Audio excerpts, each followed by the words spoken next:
জানিস তো কৃষ্ণ, সারা রাত আমি ঘুমোতে পারি না। যেই চোখ বন্ধ করি কে যেন আমার মা মা বলে আমার সামনে ছুটে আসছে।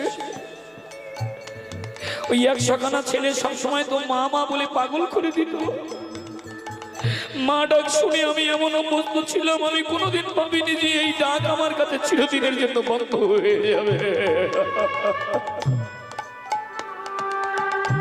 আমি যা কোনোদিন ভাবিনি তা আমার হয়েছে।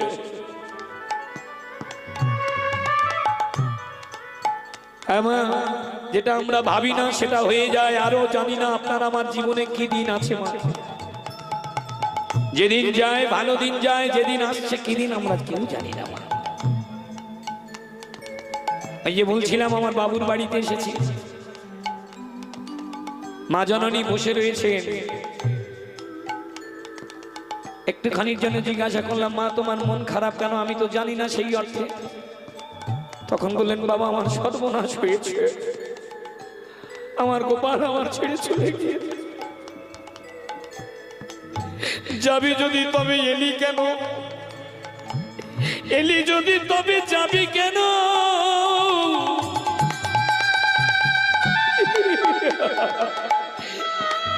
কেন এমন মায়ার খেলা খেলি কেন? এই দুনিয়ায় আমরা সবাই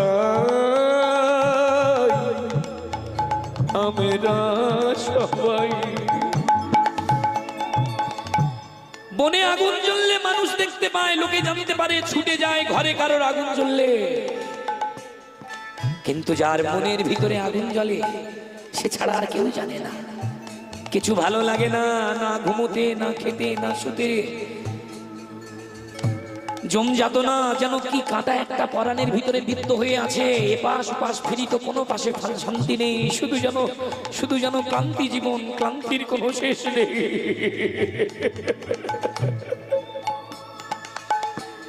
হরে কৃষ্ণ রে বনের আগুন আমার সবাই দেখে গো।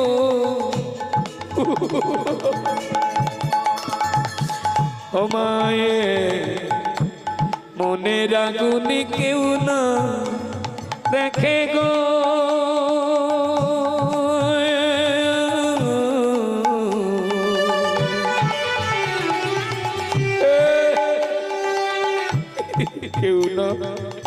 কেউ না দেখে গো।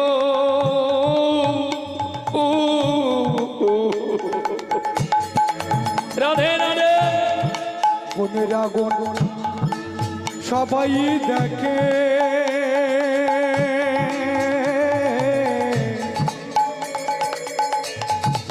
মনের আগুন কেউ না দেখে গো।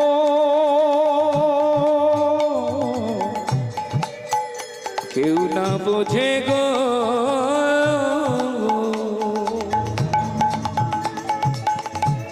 মনের আগুন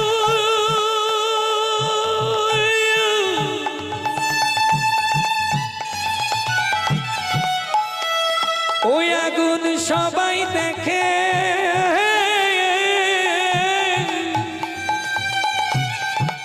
ইমা তাই তো? মনের আগুন কেউ না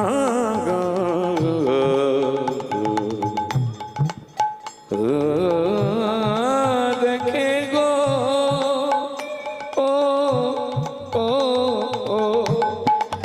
ওরে গো সরোবরে ডুবে মরি গা।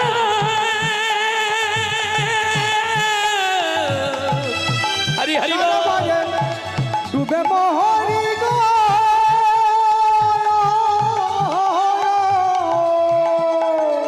কোন সরোবরে ডুবে মরি গো।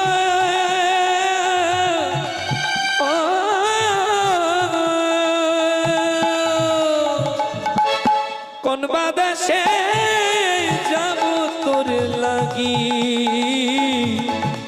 এ বাবা লাগিয়া রে এ রে। পরাণের সুযোগ ধনে রে।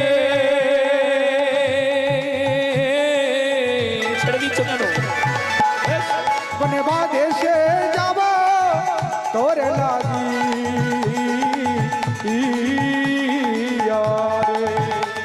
ওরে কোন বাদেশে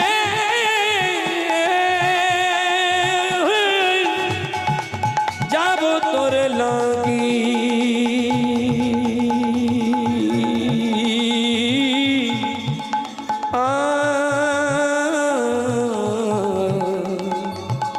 তোরে লাগিয়া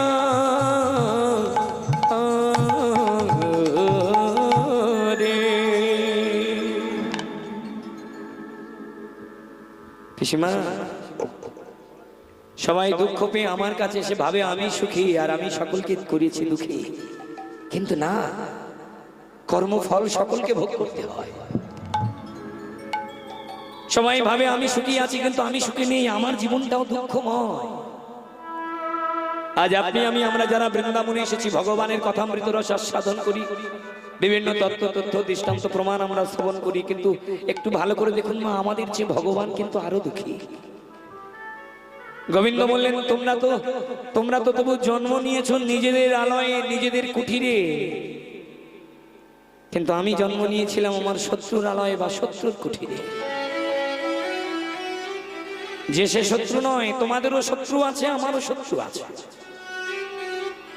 তোমাদের শত্রু তোমরা অনেক বড় হয়ে পেয়েছো, বিষয় বৈভব সম্পদ নিয়ে নিজেদের মধ্যে শত্রুতা তৈরি করেছো, কিন্তু আমার শত্রুর সঙ্গে শত্রুতা বিষয় নিয়ে নয়, সংশয় নয়। একটা দৈববাণী শুনে আমার শত্রু তৈরি ছিল। আমার আসবার আগে আমার 7-7টা ভাই বোনকে মেরে দিয়েছে। আমার আসবার আগে আমার বাবা মায়ের আস্তে পিস্তে বেঁধে রেখে অন্ধকার কারাগারে রেখেছে। আমি এলাম তো এলাম শত্রুর গৃহে, বলা ভুল হবে, আমি এসেছি শত্রুর কারাগারে। হে আমার শুধু গৌর ভক্তমণ্ডলী, ভক্তিমতী মায়েরা, যারা এখানে বসে রয়েছেন আর যারা শব্দযোগের মাধ্যমে শুনছেন, আচ্ছা বলুন তো মা, আমাদের কারোর কি কারাগারে জন্ম হয়েছে? লীলামৃতের মধ্যে যুক্তি রয়েছে, জীব শিক্ষা নিয়ে নিতে হবে। আমাদের কি কারোর কারাগারে জন্ম হয়েছে মা? কিন্তু ভগবানের হয়েছে। আমরা জন্ম নিয়ে মায়ের কোল পেয়েছি, মায়ের দুগ্ধ পেয়েছি, কিন্তু ভগবান জন্ম নেওয়ার পরে মায়ের কোল কেন? মায়ের এক ফোঁটা দুগ্ধ তার ভাগ্যে মিলেনি। এবার মা আপনি বলুন, যে সন্তান জন্ম নিয়ে মায়ের কোল আর দুগ্ধ পায় না, সেই সন্তানটা সুখী না দুঃখী? মা সুখী? কি বলবেন, সুখী না দুঃখী? দুঃখী। দেখেছেন, ভগবান বলে তিনি সুখে নেই, তার প্রত্যেকটা পদে পদে দেখুন। ভগবান বললেন তোমরা মায়ের কোল দুগ্ধ পেয়েছো, আমি পাইনি। মায়ের পরে আসে বাবা, তোমরা বাবার কোলে কাঁধে পিঠে উঠেছো। তোমাদের বাবারা চেষ্টা করেছে তোমাদের তার পছন্দ সাধ্য মতো তোমাদের দেবা, কিন্তু বিশ্বাস করো, আমি যখন আমার মায়ের কোল থেকে বাবার কোলে উঠেছিলাম, মায়ের কোল দুগ্ধ পাইনি। ভেবেছিলাম বাবা আমাকে কোলে বেশিক্ষণ ধরে রাখবে, কিন্তু আমার বাবা আমাকে ধরে রাখতে পারেনি। কারণ আমার বাবা জানে, যদি আর বেশিক্ষণ ধরে রাখি, এই ছেলেটার এর আগে 7-7টা হারিয়েছি, এটাও হারিয়ে ফেলবো। এর কান্না যদি একবার শত্রুর কানে পৌঁছে যায়, তাহলে আমি জীবনের কোনো মানে না খুঁজবো। তাই বাবা কি করলেন, দরজা খোলা দেখতে পেয়ে আমাকে কোলে করে নিয়ে, ওই ঝড় জলের রাত দেখেনি, আমার বাবা আমাকে মাথায় করে নিয়ে নদীর এপার থেকে ওপারে পার করে রেখে এসেছে আমি ভালো থাকবো বলে। প্রত্যেক বাবারা তো চায় আমার ছেলেটা, আমার গোপালটা, আমার পাগলাটা ভালো থাকুক, কিন্তু আমার বাবার কপাল পোড়া, 7-7টা সন্তান হারিয়ে বেদনা বিদুর হয়ে শেষে আমাকে নিয়ে ওপারে রেখে আসলো। আর আমাকে যখন ওপারে রেখে আসলো, বিশ্বাস করো, ওপারে গিয়ে যখন আমি আরেকটা বাবা মায়ের কোলে বড় হচ্ছি, তখনও আমার শত্রু আমার পিছু পায়, তখনও শত্রু আমায় ছাড়েনি। আমি যখন আর একটা মায়ের কোলে বড় হচ্ছি, তখন আমার শত্রু একবার অঘাসুরকে পাঠিয়ে দিচ্ছে, একবার বঘাসুরকে পাঠিয়ে দিচ্ছে, একবার তৃণাবর্তকে পাঠাচ্ছে, একবার পুতনাকে পাঠাচ্ছে। আমাকে পাঠায়নি মা? পুতনাকে পাঠিয়েছিল কেন? দুগ্ধ পান করিয়ে দুগ্ধতে বিষ মাখিয়ে রেখেছিল, যাতে ও মারা যায়। অসুরদের পাঠাচ্ছে, বঘাসুর বগ হয়ে হাঁ করে আছে। ছোট্ট লীলা দেখেছেন তো, যাতে খেলতে খেলতে গালের মধ্যে ও ঢোকে, আর ওকে আমি গালের মধ্যে নিয়ে আকাশে উড়ে যাব, ওখান থেকে ফেলে ওকে মেরে দেবো। আপনার আমার শত্রু আছে, কোনোদিন ভগবানের মতো এইরকম শত্রু ছিল আমাদের? জন্মানোর আগে কেউ তৈরি হয়েছিল যে নার্সিংহোম থেকে বের হলে মাত্র মেরে ফেলে দেবো? কি গো মায়ের? আপনার আমার শত্রু আছে, ভগবানেরও শত্রু আছে। শত্রু না থাকলে জীবনকে উপলব্ধি করা যায় না, জীবন সম্বন্ধের মানের সন্ধিক্ষণের গভীরে প্রবেশ করা যায় না। শত্রু আপনার আমার রয়েছে, ভগবানের আছে। ভগবানের শত্রু ওই শিশুকালে ও ছাড়ছে না, এবার থেকে পাঠিয়ে দিচ্ছে, বলছে তবুও আমার শত্রু এত যন্ত্রণা দিলেও আমি আমার লক্ষ্য থেকে সরিয়ে দিই। আরে বল লীলা দেখুন না, এটাই হচ্ছে বোঝা। দেখুন কীর্তনিয়ানাগণ বিভিন্ন রকমের নাচবে গইবে, মাখাচোকা করে বলে যাবে, শুনলে শুধু পাপ দূরে যায়। আমরা হয়তো ভাবি হরিনামে গেলে শুনলে পাপ দূরে যাবে, কেউ ভাবি টাইম পাস হবে, কেউ বলি পুণ্য হবে, কেউ বলি ভগবানের কৃপা হবে, কিন্তু না, শুনলে হবে।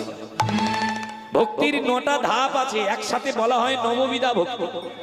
যার শুরুতেই আছে শ্রবণ, দ্বিতীয় আছে কীর্তন। শুনে কীর্তন করতে হবে। কীর্তন মানে হৃদয়ঙ্গম, হৃদয়ের ভিতরে গুছিয়ে নিতে হবে কি ভগবান বোঝাতে চাইছে। ভগবান বললেন তাহলে আমি আমার শত্রুর জ্বালায় আমার বাবা এপার থেকে ওপারে রেখে আসলো, ওপারে গিয়েও আমার শত্রু আমায় ছাড়ছে না। যখন একটা ছোট্ট পোনা ওপারে আছে ল্যাংটা হয়ে, তখনও আমার শত্রু আঘাসুর বঘাসুর তৃণাবর্ত কাকে না পাঠিয়েছে, কিন্তু এত কষ্ট পেলেও আমি আমার লক্ষ্য থেকে সরিয়ে দিই। তোমরা আমার দিকে তাকিয়ে শেখো, শোনো, বোঝো। প্রত্যেকটা মানুষের জীবনে কষ্ট থাকবে, কষ্টের আর এক নাম জীবন। সিঁড়ি বেয়ে বেয়ে যেমন তোমাকে ছাদে উঠতে হয়, চড়াই উতরার পাত করে যেমন পাহাড়ে চড়তে হয়, জীবনের চড়াই উতরাই জীবনের দুঃখ কষ্ট যন্ত্রণারূপ সিঁড়ি বেয়ে বেয়ে তোমার জীবনটাকে অতিবাহিত করতে হবে। হাজার যন্ত্রণা থাকলে লক্ষ্য থেকে সরো না। আমি আমার লক্ষ্য থেকে সরিনি। আমার লক্ষ্য কি না, আমার লক্ষ্য আমি গীতাতে বলে রেখেছি, যদা যদা হি ধর্মস্য গ্লানির্ভবতি ভারত यदुत्थानं धर्मस्य तदात्मानं सृजाम्यः परित्राणाय साधूनां विनाशाय च दुष्कृतं धर्म संस्थापनार्थाय सम्भवामि जुगे जुगे सम्भवामि जुगे जुगे सम्भवामि जुगे जुगे। এটা আমরা সবাই জানি না মা? ভগবান বলেন আমার লক্ষ্য হচ্ছে ওটাই। হাজার কষ্ট পেলেও আমি আমার লক্ষ্য থেকে সরিনি। দুষ্টির দমন, সৃষ্টির পালন। তোমরা আমার দিকে তাকিয়ে শেখো, শোনো। হাজার কষ্ট হলেও তোমরা তোমাদের লক্ষ্য থেকে সরবে না। ছেলে মারা গিয়েছে, স্বামী মারা গিয়েছে, স্বামী ত্যাগ করে দিয়েছে, ব্যবসায় ঘাটতি হয়েছে, প্রেমে ধোঁকা পেয়েছো, মরবে বলে চিন্তা করেছো, ভুল। মরে তো তারা যারা অবুঝ, আর দৈবের কারণ ছাড়া যারা স্বেচ্ছায় মৃত্যু বরণ করে, যারা আত্মহত্যা করে, তাদের তো নরকেও ঠাঁই হয় না। তাই শোনো, দুঃখ যন্ত্রণা থাকবে, লক্ষ্য ঠিক রাখো। লক্ষ্য কি? ভগবানের লক্ষ্য দুষ্টের দমন, সৃষ্টির পালন। আমাদের লক্ষ্য কি? ভাগবতে বললেন জীব নিত্য কৃষ্ণ দাস, জীবের স্বরূপ হলো কৃষ্ণ সাধনা করা। আমাদের লক্ষ্য হলো কৃষ্ণ ভজন করা। আমরা কৃষ্ণ বলবো বলে এসেছি, কিন্তু ফেঁসে গিয়েছি। কারণ ভগবান তার শত্রুর জ্বালা পেল, তিনি লক্ষ্য ঠিক রেখেছে, আর আমরা একটু শত্রুর জ্বালা পেল, আমরা লক্ষ্য থেকে চ্যুত হয়ে গিয়েছি। তাহলে আমাদের থেকে ভগবানের জীবনে যন্ত্রণা বেশি। ভগবানের শত্রুর নাম কি গো মা? সামনে থেকে যে মা আছো বলো। ভগবানের শত্রুর নাম কি মা? অমরেশ্বরী। অমরেশ্বরী, রাধে রাধে। হ্যাঁ, কংস, কংস, রাধে রাধে। অনেক হয়তো ভাবছেন অমরেশ্বরী না, কংস আমরা সবাই জানি। তাহলে ভগবানের শত্রু কংস, আর আমাদের শত্রু আমাদের বংশ, তাই তো? শত্রু কি আর বাইরের লোকে তো হয় না, নিজের বংশের ভিতরে সব করে। ভগবানের শত্রু কংস, আর আমাদের শত্রু আমাদের এই বংশ। তাহলে বিষয় বৈভব নিয়ে শত্রুতা হয়েছে, যন্ত্রণা থাকবে। ভগবান বললেন এত কষ্টের পরেও আমি আমার লক্ষ্য ঠিক রেখেছি। তোমাদের প্রত্যেকের জীবনে হাজার কষ্ট আসবে, লক্ষ্য ঠিক রাখবে। পিসিমা, তুমি তোমার লক্ষ্য ঠিক রাখো। না না, আমি লক্ষ্য ঠিক রাখবো না। আমাকে কি কারণে এই দশা হলো, কি কারণে সাজা হলো, তোমায় বলে যেতে হবে কৃষ্ণ। ভগবান শ্রীকৃষ্ণ বললেন, পিসিমা আমি সাজা দিইনি, সাজা তোমরা কর্মগুণে পেয়েছো। তুমি আর তোমার স্বামীর পূর্ব ফল কর্মফলের দোষে এ জন্মে তোমরা সন্তান হারিয়েছো। অন্ধ ধৃতরাষ্ট্র এসে বললেন, তাহলে যদি কর্মফলের গুণে হয়, আমি সেটাও ভেবেছিলাম, তাই আমি বসে বসে সাধনা করে জেনেছিলাম কি কারণে আমার সন্তানটা হারিয়ে গেল। কৃষ্ণ, আমি সাধনায় বসে আমি প্রায় 21টা জনম পিছনে ফিরে গিয়েছিলাম। দেখুন মা, কৌরব জননী গান্ধারী দেবী আর ধৃতরাষ্ট্র তিনি বলছেন, আমি আমার পূর্ব পিছনের 21টা জনম ফিরে গিয়েছিলাম, কিন্তু 21টা জনম ফিরে গিয়ে আমি দেখলাম এমন কোনো অপরাধ আমি করেছি বলে মনে হলো না, যে জন্য এ জন্মে অন্ধ হয়ে জন্ম নিয়েছি, এ জন্মে সন্তান দেখার ভাগ্য হলো না, এ জন্মে 100 জন চলে গিয়েছি, কানে শুনেছি। তাহলে 21টা জন্মে যার কর্মফলে কোনো কিছু ছিল না, তার কি হলো বলে দাও কৃষ্ণ। ভগবান শ্রীকৃষ্ণের সামনে দাঁড়িয়ে পড়েছে। চলুন মা, আমরাও সেই অন্ধ ধৃতরাষ্ট্র কারণটা দেখে নেব। প্রত্যেকটার মধ্যে জীব শিক্ষা লুকিয়ে রয়েছে। আইরে কপাল মন্দ, চোখ থাকতে অন্ধ। আপনি আমি আমরাই তো অন্ধ। আমাদের চোখ আছে কিন্তু আমরা সব দেখি, গোবিন্দকে দেখতে পাই না। আমাদের মুখ আছে, সব সময় বকম বকম করি, কিন্তু ইষ্ট কথা বলতে আমরা সেই অর্থে চাই না। আমাদের হাত পা আছে, আমরা সব জায়গায় ছুটে বেড়াই, বাজার হাটে মাঠে ঘাটে, কিন্তু মন্দির তীর্থে যেতে আমাদের মন চায় না। আমাদের মন আছে, সকলের কথা চিন্তা করে, স্বামী সন্তান নাতি নাতনি বন্ধু বান্ধব স্ত্রী পুত্র কন্যা, কিন্তু গোবিন্দের কথা আমাদের হৃদয় বাদ করে, সেই অর্থে বাজে না। তাহলে কেন না, আমরাই অন্ধ ধৃতরাষ্ট্র। চলুন আজ অন্ধ ধৃতরাষ্ট্রের পূর্ব জন্মের বিষয়ে জানবো, তারপরে আমরা আমাদের জিনিস জেনে নেব। অন্ধ ধৃতরাষ্ট্র বলছেন, বলে দে কৃষ্ণ, ওরে কোন পাপে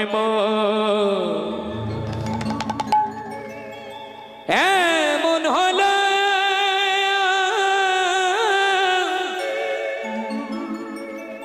বলো দয়াময়,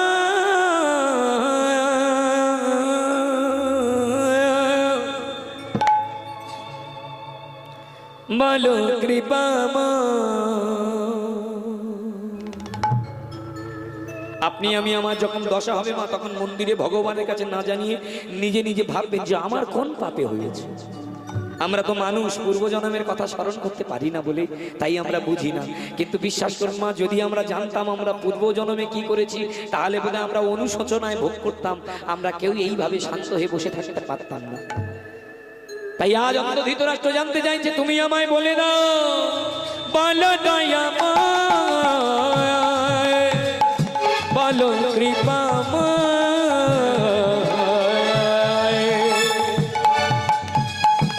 কোন পাপে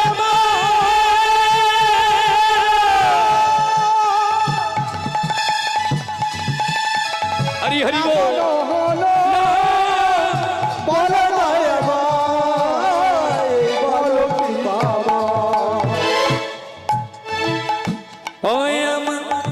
জীবন হলো মোমের বাতি,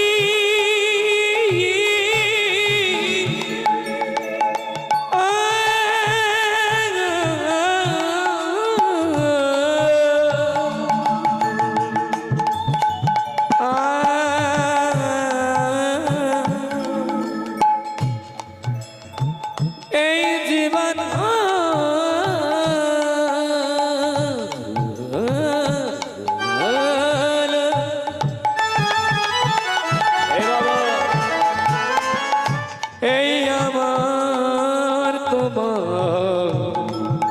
তোমার আমার জীবন, আমাদের জীবন গো,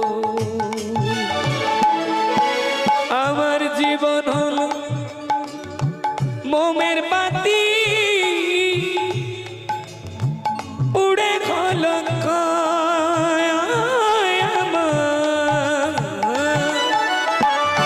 জীবন হলো মোমের বাতি, পুড়ে হলো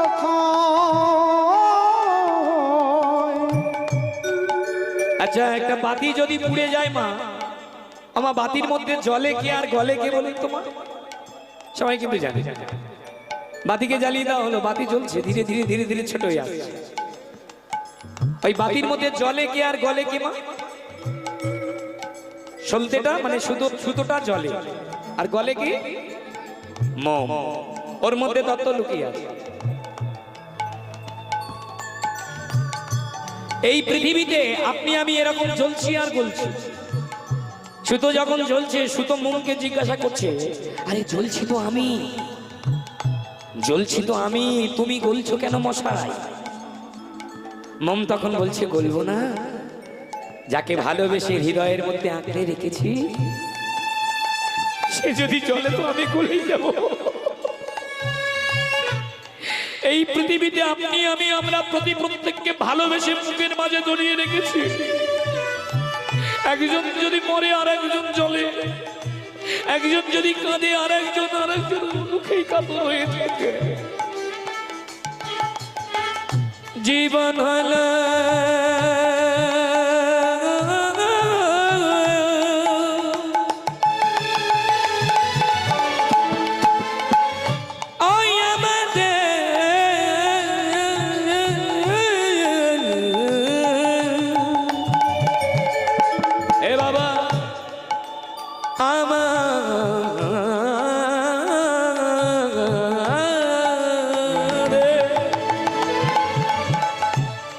আমাদের তোমাদের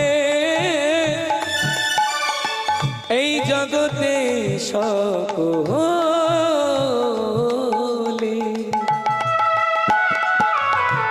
এই জীবন হলো মোমের বাতি পুড়ে ঘটো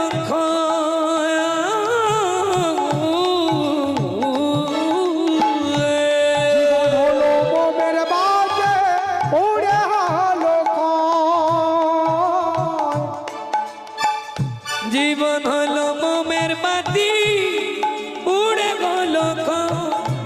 সবাই পড়ছি মা, কেউ কিন্তু ভালো নেই। যে কীর্তন করছে ওরাও ভালো নেই, যারা শুনছে তারাও ভালো নেই। ভাবছে বয়সকালে বৃন্দাবনে গিয়ে ভিক্ষে করে খাবো, শান্তি না, ওখানেও শান্তি নেই। হাজার ভিক্ষা করবেন, ছোট্ট ছেলেটার কথা মনে করবে। গোপাল যার আমি সেদিনে কোলে করে বড় করেছি, ও আমার বাঁচতে জায়গা দিল না। মায়াকে ত্যাগ করা অতি কষ্ট বাবা। এই মায়া সুতোই আমরা সব বাধা আছি, সুতোই ঝুলছি। এক একজন করে সুতো থেকে কেটে আমাদের চলে যেতে হবে। মায়া সুতোটা থাকবে ঠিক, কেউ শান্তিতে নেই, সবার জীবন যন্ত্রণাময়। গোবিন্দ বুঝিয়ে দিলেন জীবন মানেই তো যন্ত্রণা। যত যন্ত্রণা পাবে তত ভগবানের কাছে এসে জানাও, মানুষের গলা জড়িয়ে ধরে জানাবে না। যত যন্ত্রণা পাবে যদি মানুষের গলা জড়িয়ে ধরে জানাও, মানুষ দুঃখের কথায় সুযোগ খোঁজে আর সুখের কথায় হিংসা করে। তাই জানাতে যদি হয় মন্দিরে গিয়ে ভগবানের কাছে জানাও। জীবন হলো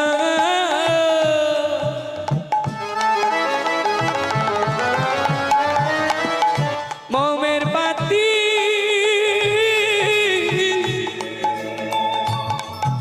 সদাই পুড়ে গেল। জীবন হলো রাধে রাধে বাবা পুড়ে হলো মনে পাবে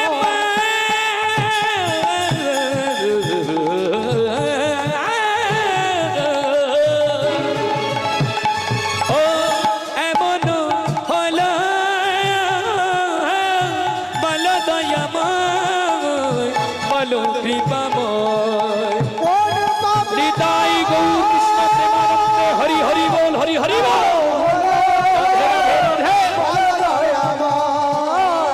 বলো কি পাবো।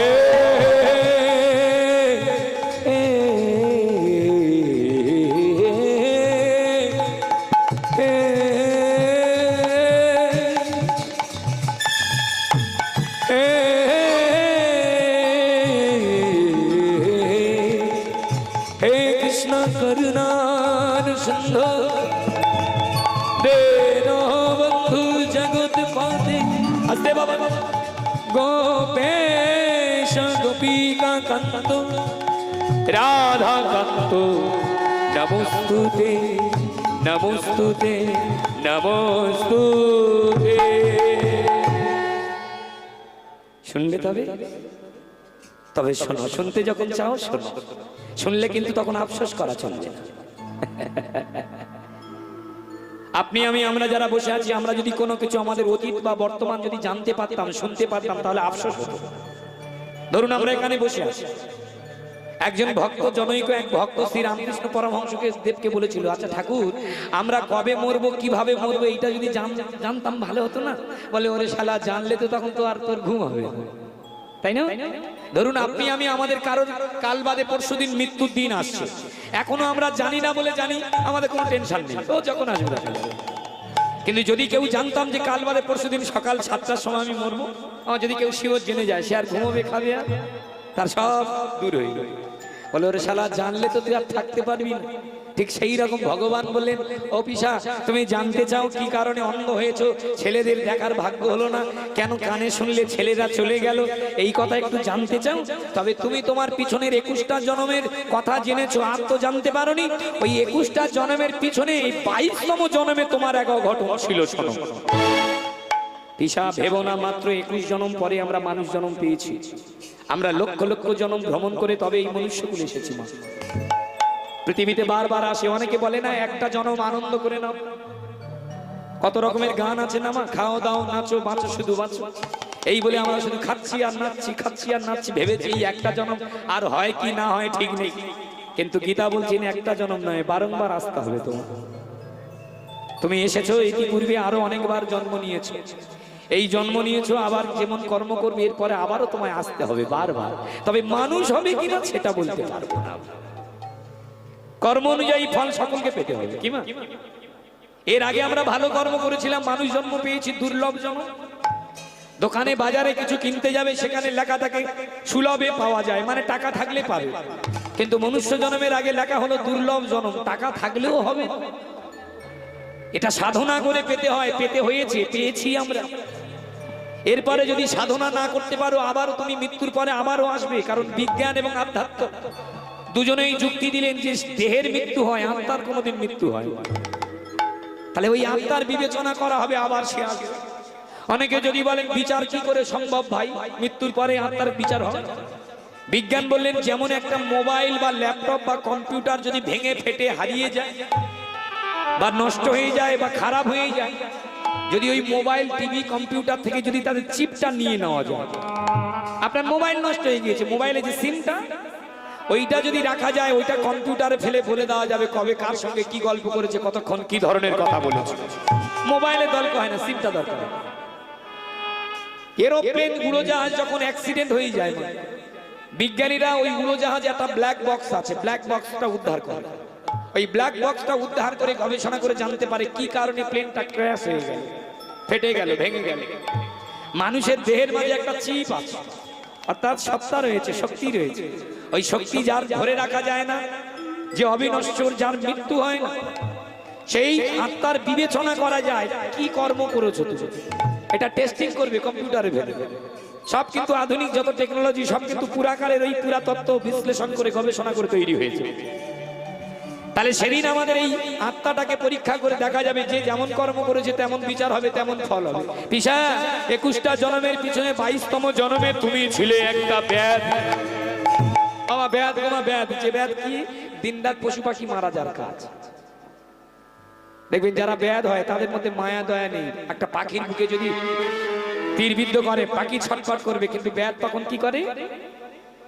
হাসবে। পাখির জীবনে যন্ত্রণা, আর ব্যাধের হবে মন্ত্রণা। ওর যন্ত্রণা কিন্তু তুমি ভোগ করছো না, তুমি ব্যাধ। আপনি আমি আমরা মানুষেরা আজকে নয় হরিনাম কটা দিন আমরা নিরামিষ খাই, বাকি সময় আমরা মানি না। মা বাড়িতে লোক কুটুম্ব এলে খাসির মাংস একটু আনি, একটু মুরগির মাংস, একটু হাঁসের মাংস, কত কিছু আমরা খাই। তোমার বৈষ্ণবেরা সাত্বিক আহার কেন গ্রহণ করে? বললেন তুমিও কিন্তু ব্যাধের সমান।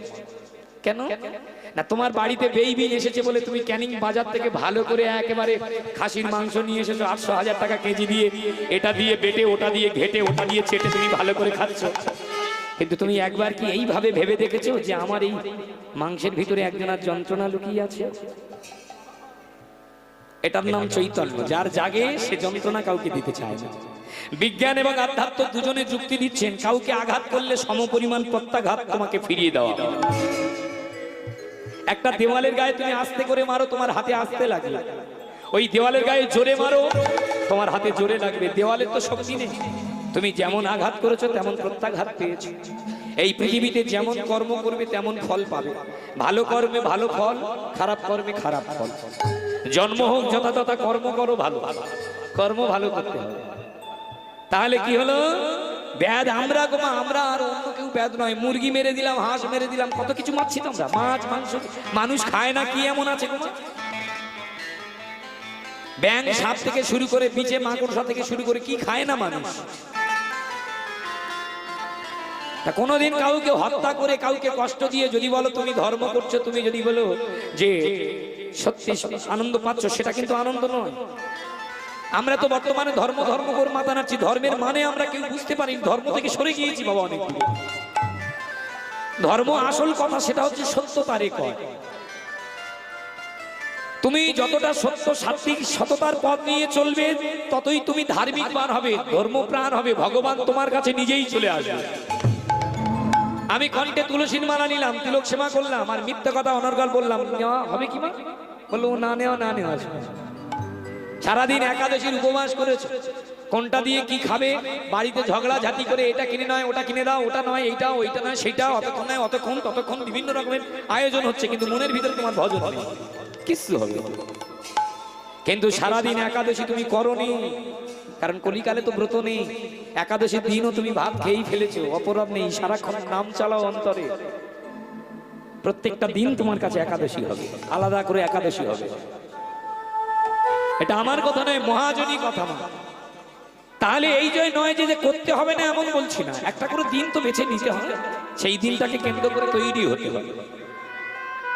তাহলে তুমি বৈষ্ণব যদি হবে, কাউকে যন্ত্রণা দিয়ে গ্রহণ করবে না। ব্যাধ কি করেছেন মা? ওই ধনুকটা নিয়ে সকাল থেকে সারাদিন ব্যাধ বৃদ্ধি করতে করতে সারাদিন কিছু মেলেনি। হঠাৎ রাত্রিবেলা শীতের আকাশ, শীতের সন্ধ্যাবেলা এক গহন বনে হারিয়ে গিয়েছে। হারিয়ে গিয়ে সারাদিন যখন কোনো শিকার পায়নি, ওই ব্যাধবাবু মনে মনে করলেন যে এইবার আমার এই বনের ভিতরে কাটাবো, সকালবেলা কিছু না কিছু পেয়ে তবেই আমি যাব। এই বলে গাছের তলায় চুপটি করে বসে পড়লেন। আর গাছের তলায় বসে শীতের রাতে ঠকঠক করে কাঁপছে মা। শীতের রাতে যেই ঠকঠক করে কাঁপছে, এখন গাছের উপরে দুজন ছিল, তাদের দেখে দয়া মায়া লেগেছে। একজন কপত আর একজন কপতি। কপতি তার স্বামীকে ডেকে ডেকে বলছে, স্বামী দেখেছো কি? আরে দেখো দেখো। কি দেখবো? ওই দেখো না, ওই দেখো না, আমাদের এই বাসার নিচে একজন মানুষ কত কষ্ট পাচ্ছে, ঠকঠক করে কাঁদছে। স্বামী চলো না, দুজনে মিলে ওকে সেবা করি। অতিথি মানে তো নারায়ণ, আর নারায়ণ ভাগ্যে হলে গৃহেতে আসে, চলো দুজনে মিলে সেবা করব। স্বামী বললেন, তোমার মাথা খারাপ কপতি। ও অতিথি কোথায়? ও তো ও তো আমাদের শত্রু। চুপ চুপ কপতি, যদি সাড়া করেছো ও এতক্ষণে আমাদের বুকের মধ্যে তীরবিদ্ধ করে আমাদের মৃত্যু দিয়ে দেবে। চুপ করো, ও আমাদের শত্রু। কপতি বললেন, স্বামী গো, হোক শত্রু। শত্রু যদি বাড়িতে আসে, শত্রু তখন মিত্র হয়ে যায়। দেখেছেন না? শত্রু যদি বাড়িতে আসে, আপনার আমার প্রত্যেকের শত্রু আছে, পাশে হোক আর দূরে হোক। কোনোদিন যদি বাড়িতে এসে হাত দুটো ধরে, পা দুটো জড়িয়ে ধরে কাঁদে, দিদি যা ভুল করেছি তুই ক্ষমা করে দে, অন্তরটা মুহূর্তে গলে যায়। আমরাও শত্রুর সঙ্গে কেঁদে কেঁদে বলি, তুই আসিস না কেন? আমি তো তোর পথে থাকি। তুই আমার বাইরেটা দেখিস, তুই আমার ভিতরটা দেখিস না। দুদিনের জন্য এসেছি, শত্রুতা নিয়ে মুখ ঘুরিয়ে থাকি। কপতি তার স্বামীকে বলছেন, ওটা শত্রু নয়, বাড়িতে যদি অতিথি, শত্রু যদি অতিথি হয়ে আসে, মিত্র হয়ে যায়, চলো না স্বামী দুজনে মিলে সেবা করি। কপতি কি দিয়ে সেবা করবে? বললে, শোনো, দুজনে মিলে এই গাছের শুকনো ডাল, ছোট ছোট ডাল ঠোঁট দিয়ে ভেঙে এক জায়গায় করে, আর কোথাও আগুনের টুকরো নিয়ে যদি ডালের ভিতরে ছেড়ে দিই, তাহলে আগুন জ্বলে উঠবে। আর শীতের রাতে যদি আগুন জ্বলে ওঠে, নিশ্চয়ই অতিথি খুশি হবে। কপত আর কপতি দুজনে মিলে শুকনো গাছের ডাল ভাঙলো এক জায়গায়। দেখেছেন না? এটা কেন শুনছি? যে পশুকুলে জন্ম নিয়ে তাদের যে চৈতন্য আছে, পক্ষীকুলে জন্ম নিয়ে, আমরা মানুষ্যকুলে জন্ম নিয়ে আমাদের চৈতন্য নেই। কি মা আছে? আমরা মানুষ তো, নামেই মানুষ। আমরা কেউ মানুষ নাকি? আমাদের হুঁশ নেই তো, হুঁশ বিহীন হয়ে ঘুরে বেড়াচ্ছি মা। চৈতন্য নেই, মুখে এক বলি, কাজে আর এক করি। মিথ্যা অনাচার আমাদের শ্রেষ্ঠ প্রধান বলি। কার ঝাড়বো, কার মারবো, কার কাটবো, কার নেবো, অধিকাংশ মানুষের আমাদের এই ভুল নেই। আপনাদের কি বলবো, আমরা কীর্তনিয়ারা তো তাই করি বাবা। দেখবেন কীর্তনিয়াদের সঙ্গে যখন কমিটির ফোন হয়, এখন তো হরিবাসর চালানো দুষ্কর হয়ে যাচ্ছে, প্রত্যেকটা কমিটি তারা মনে মনে কাঁদছে, প্রত্যেকের কাছে যাচ্ছে, 100 জায়গায় যদি যাই 95 জন কাঁদছে, এই কথা বলছে বাবা আর হরিবাসর চালাতে পারবো না। কেন? বলে যা খরচা, একটা করে দল কি খরচা চাইছে, ঘরের পাশের দল আসবে, যার 10,000 নিলে হয়ে যায়, সে 50 চাইছে। কেন না? আমার নাম হয়েছে। সবচেয়ে বড় বড় মিথ্যুক প্রবঞ্চক তো এরাই। ব্যবসা অন্য জায়গায় হয়, ধর্মে হয় না। মহাপ্রভু বুঝতে পারেনি যে আমার নামটা নিয়ে এরা এইরকম দামে বিক্রি করে। আর আমরাও কিছু কিছু কমিটি এমন হয়ে আছি মা, লোক টানবার জন্য দামি দামি লোক আনতে হয়। আপনার আমার ঘরের ছেলে পদ্ম পলাশ, যে বাংলায় একটু নাম হলো, তার আগে পর্যন্ত 30, 35, 25 হাজারে গান করতো বাবা। 1 লাখ টাকার কমে কথা বলবে না। কি করবে তুমি? তুমি কি ভগবানকে উপর থেকে নামিয়ে আনবে নাকি? এটা শুধু উনি নয়, নামটা বলে বলছি না, উনি নয়। অনেকে বলবেন এই তো ইউটিউব চ্যানেল চলছে, অনেকে বলবেন তুমি তাহলে পারছো না, তোমার হয়তো একটু জ্বালা হচ্ছে না। আমরা ওই রকম বলতে সাহস পাই না। বড় বড় কীর্তনিয়াদের কাছে ফোন করবেন, ডাইরেক্ট তারা কথা বলবে না, তাদের ম্যানেজারদের দিয়ে কথা বলাবে। কিসের বৈষ্ণব তুমি? তোমার আমার কি ম্যানেজার? বৈষ্ণব তো মানুষের সঙ্গে মেশে, বৈষ্ণব তো বিষ্ণু, বৈষ্ণবদের সঙ্গে মেশে, তবে তো সেই বৈষ্ণব হয়। আমার মহাপ্রভু তো বলেনি আমার ম্যানেজার আছে, ওর সঙ্গে দেখা করে নে। মহাপ্রভু তো লোকের দাঁড়ে দাঁড়ে গিয়ে হাতে ধরে পায়ে পড়ে টেনে টেনে সেতে সেতে নাম দিয়েছি। আর তুমি সেই নামটা দামে বিক্রি করছো, তোমার আবার ম্যানেজার? তুমি কখনো বৈষ্ণব হতে পারো? যত উপরের সারির কীর্তনিয়ারা আছেন দেখবেন মা, সব নিজেদের দাম মানে কে কত এরা বলছে, অথচ অহংকার, অহংকারের মঞ্চ থেকে শাস্ত্র বলছেন অহংকারের মঞ্চ থেকে আগে নাম রে ভাই, মিলিলে মিলিতে পারে চৈতন্য গোসাই। বৈষ্ণব কবিগণ বলছেন অহংকারের মঞ্চ থেকে আগে নাম রে ভাই, মিলিলে মিলিতে পারে চৈতন্য গোসাই। অথচ এরাই নিজেরা অহংকারের উপর বসে আছে। কীর্তনের আগে কীর্তনিয়াদের নাম দিচ্ছে কি না, কীর্তন সম্রাট, কীর্তন সুরসাগর, কীর্তন ভাবসাগর। ভাবের এক কণা যার মধ্যে নেই সে ভাবসাগর। কীর্তন সম্রাট, কিসের সম্রাট তুমি? তোমার মধ্যে সম্রাটের গুণ নেই। সম্রাট যারা হয় তারা প্রজাদের উপরে, প্রজাদের ভালোবাসার উপর সম্রাট হয়। তুমি তোমার ম্যানেজারের দিয়ে কথা বলাও, তুমি নিজে কথা বলতে চাও না, 1.5 লাখ 2 লাখ ছাড়া তুমি আসবে না, ডেট খালি আছে তবু বললেও যাবে না, মিথ্যা কথা কড়কড় করে বলো, তুমি আবার সম্রাট কিসে? আমি অন্তত মানি না তুমি সম্রাট। ওসব সম্রাট দূরে রাখো। মহাপ্রভু তো কোনোদিন বলেনি আমি সম্রাট, আমি ভাবসাগর। নাম বিক্রি করে খাবে আবার সম্রাট কিসে? বলো যে কীর্তন চোর উমুক চোর। কীর্তনিয়াদের আগে ব্যবসায়ী লিখে দিই, কীর্তন ব্যবসায়ী, কীর্তন জালিয়াতি, কীর্তন জোচ্চোর, কীর্তন বাটপার, উমুক চোর। সে আমার হলেও নাম দিক বাবা। কিমা কথাটা কি খুব খারাপ হচ্ছে? তুমি তো বৈষ্ণব, তুমি মহাপ্রভুর আদর্শ প্রচার করছো। মহাপ্রভু কিভাবে মিশেছিল, কিভাবে কোল দিয়েছিল, তুমি একটু মেশো না। তুমি মিশছো কোথায়? তোমার ম্যানেজার দিয়ে কথা বলাচ্ছ, তুমি 1 লাখ 1.5 লাখ করে নিচ্ছ, তুমি টাইম ধরে মাপবে। 1 বছর আগে একবার একটু ধ্বনি দিয়ে দিন, নিতাই গৌর কৃষ্ণ প্রেমানন্দে হরি হরি। 1 বছর আগে মা জেলেখালির ওই বসিরহাটের ওই সাইডে এক জায়গায় গানে গিয়েছিলাম। আমার গানের পরে গান ছিল প্রদীপ পালের, ওনার টাইম ছিল 3টে থেকে, আমার 12টা থেকে। কোনো কারণে কমিটি দল নামাতে দেরি করেছে, আমার নামিয়ে দেওয়া হয়েছে 2টোয়। ওনাকে রিকোয়েস্ট করলেন বাবু আপনি নেমে যান একটু, অন্তত ও 2-3 ঘন্টা গান আপনি গান। কি বলবো, 2টো থেকে 3টে 1 ঘন্টা গান গেয়েছি, খোল কালে করে নিয়ে ওদের লোক উঠে পড়েছে। আমাদের নির্দিষ্ট টাইম ছাড়া যাওয়া যাবে না। এমন তারা প্রতারক, এমন যত দামি দামি কীর্তনীয় আপনাদের বলছি, আমি ছোট হয়ে মানায় না তবু বলছি, প্রকৃত বৈষ্ণব কিন্তু এরা নয়। আজকের আমাদের এত কেন কষ্ট হচ্ছে? ধর্ম বিকৃত হয়ে গিয়েছে। ধর্মের কথা মুখে বলছি কিন্তু কাজে করছি না। এটা বহুদিন আগে থেকে শ্রীরামচন্দ্র মা সীতাকে বলে দিয়েছে, কলিকালি ধর্ম কর্ম হবে কিন্তু ভক্তি থাকবে না। রামচন্দ্র যে কথাগুলি বলে গিয়েছেন ঠাকুর, তিনি কি মিথ্যা বলে গিয়েছেন? सुनो सिया कली युग में काला धन और काले मन होंगे, जो होगा लोभी और भोगी ओ जोगी कहे लगবে। যা হবে লোভী আর ভোগীদের হবে, ও যোগীদের হবে না। আমি এই গান করি মা, আজ দীর্ঘ 15 বছর গান করছি, গান শিখিনি কিন্তু গান করছি, কিন্তু এখনো পর্যন্ত ঠিক মতো একটা বাড়ি বানাতে পারিনি। আমার ছোট্ট 5 বছর ছেলে, আপনারা কখনো ইউটিউবে দেখে থাকবেন, প্রায় জায়গায় সে যায়, আজকে আনিনি স্কুল আছে বলে। ওই ছোট্ট ছেলেটা আমার বলছো, বাবা তুমি একটু বেশি করে টাকা নিতে পারো না? ওরা সব কত করে টাকা নিয়ে বড় লোক হচ্ছে। আমি তখন বললো, বাবা তুই বড় হয়ে ওইটা করিস, আমি পারবো না। আজকের ইউটিউবের মাধ্যমে বলে দিয়ে গেলাম, ছোট্ট সন্তানে যে সমস্ত কীর্তনিয়া টাকা নিয়ে আখের গুছিয়েছে, কিন্তু কখনো তারা কীর্তনিয়া নয়।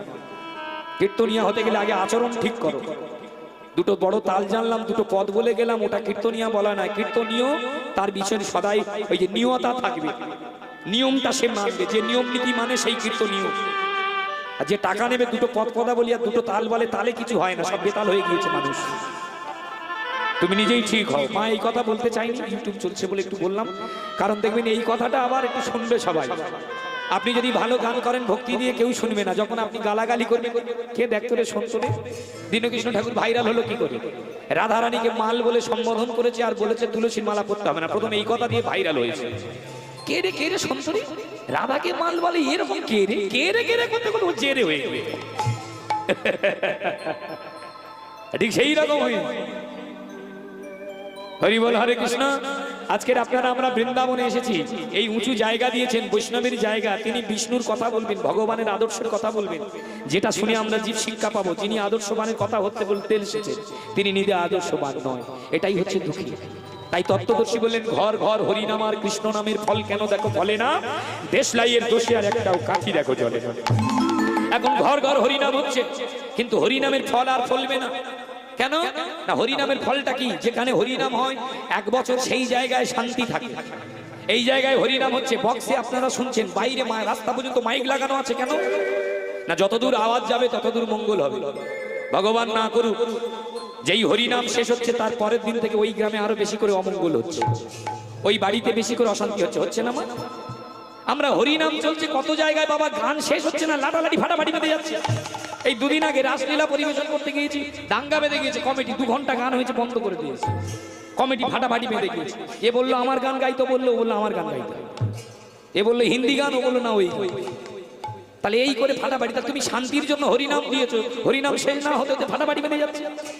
পদকর্তা বলেন, ঘর ঘর হরিনাম আর কৃষ্ণ নামের ফল কেন দেখো ফলে না, দেশলাইয়ের দোষে আর একটাও কাঠি জ্বলে না। আমার দেশলাই যদি জলে পড়ে যায়, জল থেকে তুললে আর আগুন জ্বলবে?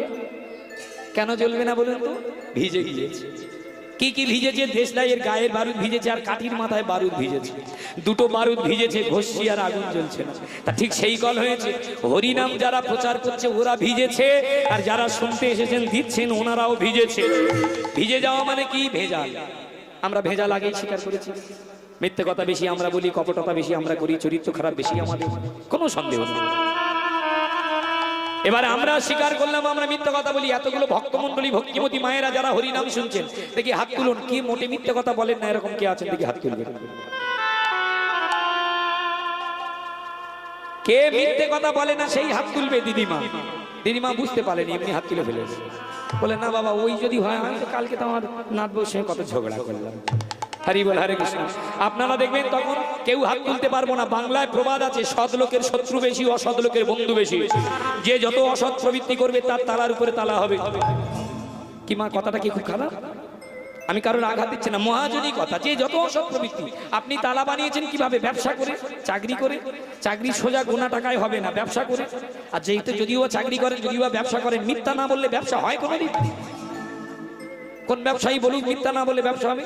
ঠিক ডেকে ডেকে বলে, মাইরি এই টাকায় কেনা পড়ে না, তুই এক কাজ কর, ওটা ওই বলো, বলবি। নিজের ভাই কিনতে গেলেও তার ভিতরে একটুখানি রাখতে গেলে বলবি, তুই এক কাজ কর, ওটা তো এই দাম। ও ঠিক মিথ্যা বলবে। তাহলে মিথ্যা না বললে ব্যবসা হবে না। কীর্তনিয়ারাও হরিনাম করছে, এটা ওদের কাছে ব্যবসা। কীর্তনিয়ারাও খড়খড় করে মিথ্যা কথা বলা শিখেছে। তাহলে কীর্তনিয়ারা মৃত্যু ভিজে গিয়েছে, হরিনাম যারা দিচ্ছে শুনছে তারাও ভিজে গিয়েছে। তাহলে তুমি আমি যদি ভিজে গেলাম, ভেজাল হয়ে গেল, আগুনটা জ্বালাবে কে? হরিনাম হচ্ছে, নাম দিচ্ছি, শান্তি হচ্ছে না। স্বামী বিবেকানন্দ বলেন, আগুন জ্বালাতে গেলে আগে দেশলাইটা শুকনো করতে হবে। কীর্তনিয়ার ভক্তের দুজনকে শুকনো হতে হবে। শুকনো মানে সাধনা, সাধনা করতে হবে। সাধনা কি? স্বামী বিবেকানন্দ বললেন, কলির মানুষের সত্য হলো সাধনা। কোনো পূজা অর্চনা কি দান ধ্যান যোগ্য কিছু লাগে না।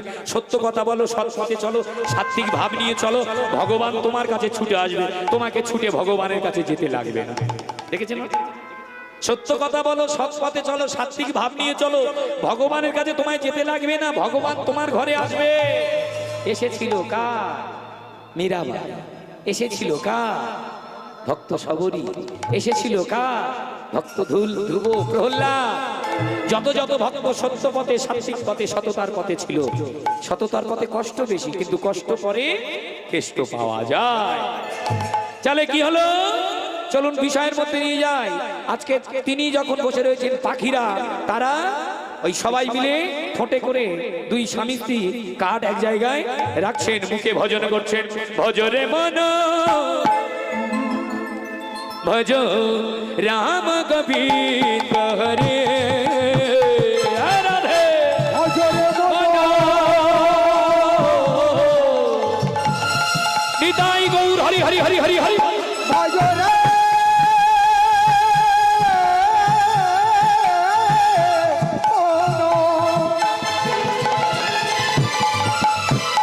রাম গোবিন্দ হরে ভজরে মন রাম গোবিন্দ হরে। আয় রাম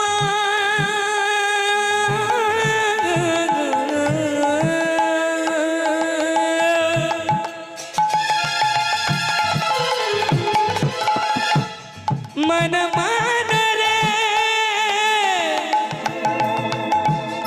आ मन रे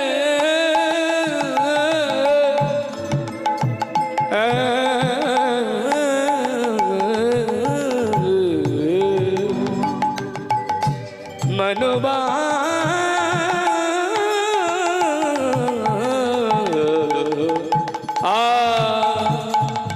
আস্তে সুরই পরম ব্রহ্ম, তাই না?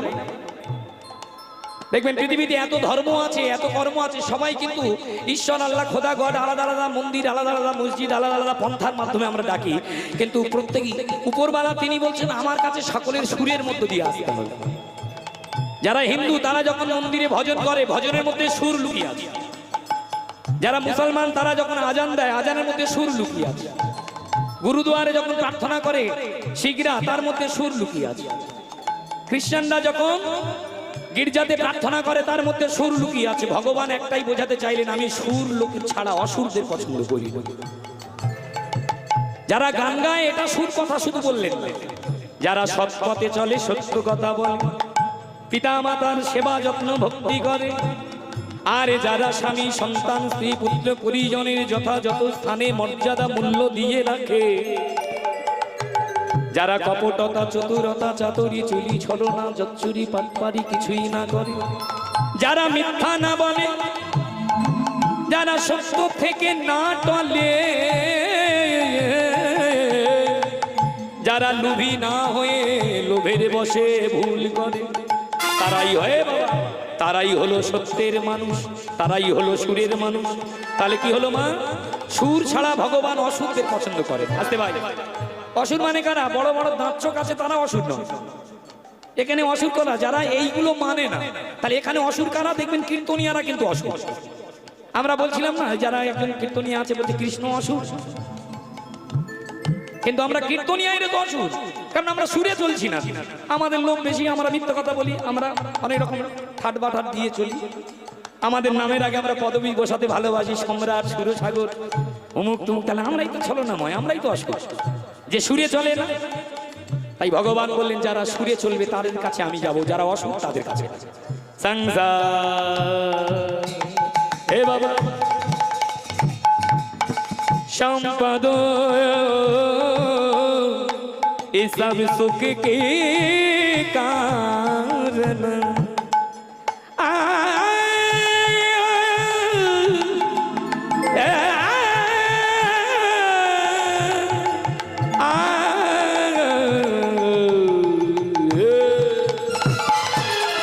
সংসার দুদিনের সুখের কারণ, এই সুখ পেয়ে তুমি গোবিন্দকে ভুলে যেও না না না না না, বরং তুমি দুদিনের জন্য এসে পরের পরে কাজ করো না।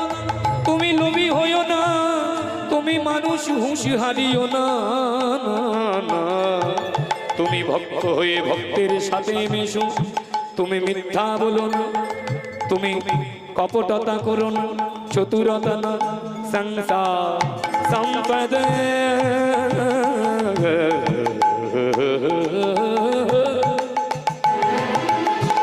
सब सुख के कारण इसलिए भूल न पड़े, इसलिए इसलिए भूल न पड़े रे भजो मनो राम राम राम गोविंद। एक बात देखी उलूधनी ताई गौर हरि हरि हरि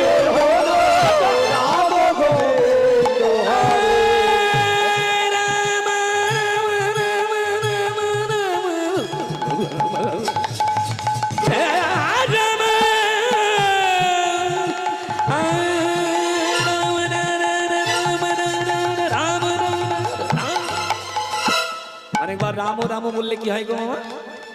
অনেকবার রাম ও রাম বললে দেখবেন মরা হয়ে যায়। দস্যু রত্নাকর রাম রাম বলে মরে বেঁচেছে, মুনি হয়েছে। আগে ছিল খুনি, রাম রাম বলে এখন হয়েছে মুনি দস্যু রত্নাকর। আর আমরা এখনো আছি খুনি, আবার রাম কথা শুনলে আমরা মাঝে মাঝে জ্বলে উঠি। আমরা হিন্দু মানুষ দেখবেন, এই হিন্দু মানুষের মধ্যে আমরা অন্যান্য ধর্ম দেখবেন তারা যত রাজনীতি করুক বাবা, তারা কিন্তু ধর্মটা ঠিক রাখবে। আপনি দেখুন মুসলমানদের তারা তাদের পাড়ায় কি বিভিন্ন পার্টি নেই, কিন্তু যখন একটা ধর্মীয় সভা হবে সবে আসে। আর আমরা এই হিন্দু মানুষেরা আমাদের এলাকায় যেই ধর্ম হবে হরিনাম হবে বললো ওটা হালদারদের, ওটা নস্করদের, ওটা সিপিএম এর, ওটা বিজেপি। আমি একটা গানে এক জায়গায় আসরে গিয়ে বুঝতে পারিনি, সেখানে একেবারে তৃণমূল প্রধানদের বাড়িতে গান হচ্ছে, আর আমি রামের ভজন শুরু করেছি। একজন কানে কানে এসে বলে গেল, বাবা রামটা ছেড়ে তুই শ্যামের ধর। কেন? বললো এখানে রামের জায়গা নয়। আরে সে কি, তোরা ভুল বুঝছো কেন? আরে কোথায় লেখা আছে রাম শ্যামের নামে? আমরা মানুষেরা ছলে বলে কৌশলে হয়তো তাকে রাজনীতিতে ব্যবহার করছি। এটাই হচ্ছে হিন্দু, এরাই বেশি এদের ঠাকুর দেবতা, এদের হরিবাসর এরা দ্বিখণ্ড করে। অন্যান্য ধর্মের মানুষ শিক্ষিত হলে তারা ধর্মটাকে যত্ন নেয়। আমাদের হিন্দু ঘরের ছেলেরা একটু শিক্ষিত যদি হয়, সবাই নয়, কিছু কিছু ছেলে মেয়ে তারা ধর্ম বিদ্বেষী হয়ে যায়। প্রথম প্রশ্ন করবে, কেন শিবের মাথায় জল ঢাল, কেন ওর খেতে দেবো, ও তো পাথর। ভগবান বলেছেন যুক্তি খুঁজলে আমি নেই, ভক্তি হলে আমি আছি। তাহলে আমরা কেমন আহামুখ দেখছেন? রাম গোবিন্দ হরি ভজরে মন, রাম গোবিন্দ হরি রাম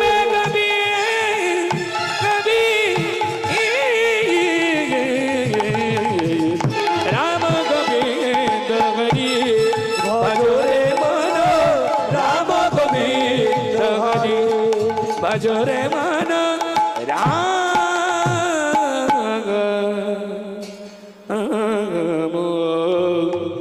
গোবিন্দ হরি।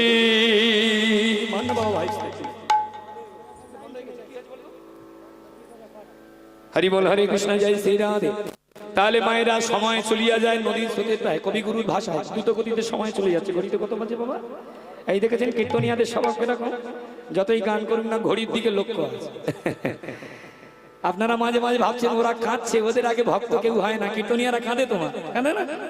দেখবেন দামি দামি কীর্তনিয়ারা যখন আসবেন কলকল করে চোখে থেকে জল পড়বে, মনে হয় বাবা এদের আগে কেউ ভক্ত নেই, সব নকল, অন্য একামো ছাড়া কিছু নেই। যে চোখ দিয়ে জল পড়লো টাকা নেওয়ার সময় একবার দেখবেন ওই চোখ দিয়ে আগুন ঝরে পড়বে, যদি 200 টাকা কম। আমার চোখের সামনে টাকা লাগে, নাম বলবো না, আপনারা দেখবেন এমন কীর্তনিয়া রয়েছে গলায় মোটা মোটা তুলসীর মালা, কালো তিলক সেবা করেছে, দেখলে অবাক হয়ে যাবে। নাম যখন মনে এলো বলে দিই, প্রহ্লাদ অধিকারী মহাশয়। জায়গা নাম করে বলছি, আপনাদের এই ক্যানিং থানার মধ্যে গোবরামারি জায়গা আছে, হাতামারি পরে গোবরামারি, গোবরামারি রাস্তা। বাবুর সঙ্গে যে টাকা বলা আনা আছে 2000 টাকা কম দিতে চাইছিল, যে বাবা ভিক্ষা করে ওঠেনি, গাড়ি উঠে টাকা তো উনি নেয়নি, ম্যানেজার হাত দিয়ে টাকাটা মন্দিরে দিয়ে চলে যাচ্ছে, বলে তোরাই চালাস, আমাদের লাগবে না। তার মানে কি তুমি বোঝাতে চাইছো? তুমি বৈষ্ণব বাবা? প্রশ্ন আপনাদের কাছে, ওই জন্য আগেই বলেছি না, এরা কেউ বৈষ্ণব নয়। ও যত উপরে সারি যেই হোক, আমার নামে মামলাও করতে পারে, আমি বলে দিচ্ছি। ওই ক্যামেরা আছে বলে আবার বেশি করে বলছি, এরা কখনো বৈষ্ণব নয়। যেদিন এরা আসল ভাবে ঘরের মানুষ হবে। আগেকার দিনে কীর্তনিয়ারা অনেক অনেক সময় আগে চলে আসতো, নায়ক বাবুর গলা জড়িয়ে ধরে বলতো, তুমি ভালো আছো তো, তোমার অসুবিধা হচ্ছে, আচ্ছা ঠিক আছে এই টাকার মধ্যে এইটুকু কম করে নাও, তোমার যাতে সুবিধা হয়। আর আমরা তোমার অসুবিধা কি না দরকার নেই, এটাই দরকার, এটাই চাই। বৈষ্ণব কোথায় তুমি ভাই? চলে এলাম পালার মধ্যে, লীলার মধ্যে কোথায় এলাম? এবারে ভগবান শ্রীগোবিন্দ তিনি অন্ধ ধৃতরাষ্ট্র বোঝাচ্ছে, তুমি পূর্ব জন্মে কি করেছিলে। অন্ধ আর কেউ নয়, আমরা আমাদের জানাচ্ছি। ব্যাধবৃত্তি করতে করতে সারা দিনের পরে রাত্রিবেলা ঘুমিয়ে পড়েছিল। কপত কপতি শুকনো গাছের ডাল এনে আগুনের টুকরো এনে জ্বালিয়ে দিল। আগুন দেখে শীতের রাত্রে, গভীর রাতে ব্যাধ গিয়ে সামনে হাত বাড়িয়ে আগুন নিয়ে অঞ্চলে নিচ্ছেন। আমরা শীতের সময় অনেকে করি না মা, আগুন জ্বালাই, উনুনের কাছে গিয়ে হাত পা বাড়িয়ে দিই। কৌরব পিতা তিনি ওইভাবে গিয়ে যখন হাত আগুন অঙ্গে টানছেন, টানতে টানতে এবার কপতি বলছেন, স্বামী উনি তো খুব সুন্দর আগুন পেয়ে খুশি, তবে দেখে মনে হচ্ছে উনি কিছু খায়নি গো, চলো না দুজনে মিলে সেবার ব্যবস্থা করি। দেখেছেন হিন্দু শাস্ত্রে একটা কথিত আছে মা, অতিথি দেব ভব, সেটাই পালন করছে দুটো পক্ষীগুলি। আমাদের হিন্দু শাস্ত্রে অতিথি মানে ভগবান। আগেকার দিনে ব্রাহ্মণ বৈষ্ণব কুলগুরু এলে বাড়িতে কি করতাম মা গো? প্রথমে এলে সামনে মা আছেন, তুমি বলো মা, আগেকার দিনে বাড়ি হিন্দু মানুষের বাড়ি যদি ব্রাহ্মণ বৈষ্ণব আসতো কি করা হতো? শুরুতেই লাঠি পেটা করতো। ওই তো মেয়েটা বলে লাঠি পেটা করা হতো। কি বলছো তুমি? আমার জোরে বলে, তাহলে আমরা শুনতে পাচ্ছি। এই তো পা ধুইয়ে দেওয়া হতো, হরি বল। কিন্তু আশ্চর্য বিষয়, আপনারা বলুন এখন কি আমরা ধোয়াই? আমরাও আমাদের বাড়ি তো নেই, আমি আপনাদের কি বলবো? আমি তো ওই জন্য শুরুতেই বলেছি আমরা হচ্ছে ব্যবসায়ী, আমরা যেটা বলি সেটা করি। আগেকার দিনে এলে পা ধুইয়ে দেওয়া হতো। আর পা ধোয়া জলটা কি হতো জানেন? আপনারাও জানেন যাদের বয়স্ক মানুষরা রয়েছে। পা ধোয়া জল অনেকে চরণ অমৃত মনে করে খেত মা, বাচ্চাদের জন্য রেখে দিত, আয় আয় আয় খোকায় খোকায়, মুখে একটুখানি খাইয়ে দিত। তখনকার মানুষের বিশ্বাস ছিল মুক্তি ছিল, এখন আমাদের বিশ্বাস নেই, মুক্তি নেই। আমাদের পাশ্চাত্য কালচার এসে গিয়েছে। বিদেশি ভক্তরা, তারা পাশ্চাত্য দেশের মানুষরা, তারা আমাদের দেশে এসে শাঁখা সিঁদুর পরে ওই শর্ট ড্রেস ছেড়ে দিয়ে, তারা ধুতি পাঞ্জাবি পরে, তারা ওই শাড়ি পরে, তারা বৃন্দাবনে মথুরায় নবদ্বীপে তারা নাচছেন। আর আমাদের ঘরের মেয়েরা পাশ্চাত্য কালচার নিয়ে শর্ট ড্রেস পরে ফাটাফাটি নিয়ে যত টিকটকে মেতে রয়েছে, তাই না? কি অবস্থা দেখুন। নারীর সম্ভ্রম লজ্জা, যে লজ্জা ঢেকে রাখার কথা টাকার বিনিময়ে, সেই লজ্জা আমরা বিক্রি করছি। এই সেই দিন এসে গিয়েছে। আগে চরণ সেবা করতো, এখন আমরা কি করছি? পাশ্চাত্য কালচার। যার বাড়ি কিচ্ছু নেই, দুটো তিনটে চেয়ার করে রেখেছি, এসেছো বসো, চেয়ারটা পেতে দিলাম, এসেছো বসো, করেছি চা, খাবি তো খা, না তো চা। আগে এলে পা ধুইয়ে দেওয়া হতো, আর এখন আসতে মাত্র চা করে দেওয়া হয়, তাই না? অবমা চা করো, চা করো, এসেছে চা করো, তুমি চা করো। মানে পাশ্চাত্য কালচার আমাদের মধ্যে এসে গিয়েছে। আরে ও তাহলে দুজনে অতিথি সেবা করছেন। স্বামী খিদে পেয়েছে, কি দেবে? বললো ও স্বামী বলছেন, আচ্ছা উনি তো ফল ভক্ষণ করে না, মধু ভক্ষণ করে না, মিষ্টান্ন ভক্ষণ করে না, পোকামাকড় ভক্ষণ করে না, তাহলে অতিথির কি দেবে? ও তো ব্যাধ, মাংস ভক্ষণ করে। স্ত্রী বললেন, শোনো, যে মাংস ভক্ষণ করে তাকে তাই দিয়ে সেবা দেওয়া হবে। স্বামী, যে দেবতা যে ফুলে তুষ্ট তাকে সেই ফুল দিয়ে পূজা দেওয়া হবে। তাহলে কি হবে? মাংস যখন ভক্ষণ করে, হ্যাঁ মাংসই দেব। কপতি তোমার কি মাথা খারাপ কেন? মাংস তুমি পাবে কোথায় কপতি? কেন স্বামী, তুমি আর আমি তো দুজনে আছি, আমাদের দুজনের মধ্যে কেউ একজন যদি ওই আগুনে ঝাঁপ দিই, কে গো স্বামী, যদি ঝাঁপ দিয়ে প্রাণ ত্যাগ করি, তাহলে আমাদের দেহটা পুড়ে ছাই হয়ে গেলে ভস্মীভূত যে ওই দেহের মাংস ভক্ষণ করবে। এই না যেই কথা বললেন, কপত অবাক হয়ে গেলেন। কপতি, আমি কোনোদিন এমন করে ভাবি না তোমার মতো, তুমি ভাবলে কি করে? পদকর্তা এক পাশে দাঁড়িয়ে বললেন, যে ডুববে সে ভাববে, যে মজবে সে জানবে। ভাবনা এমনি থেকে আসে না, ডুবে দেখো আপনা থেকে ভাবনা আসবে। স্বামী বললেন, ঠিক আছে তাহলে ঝাঁপ যদি দিতে হয় আমি দিই। স্ত্রী বললেন, না আমি দেবো, আমি আমি আমি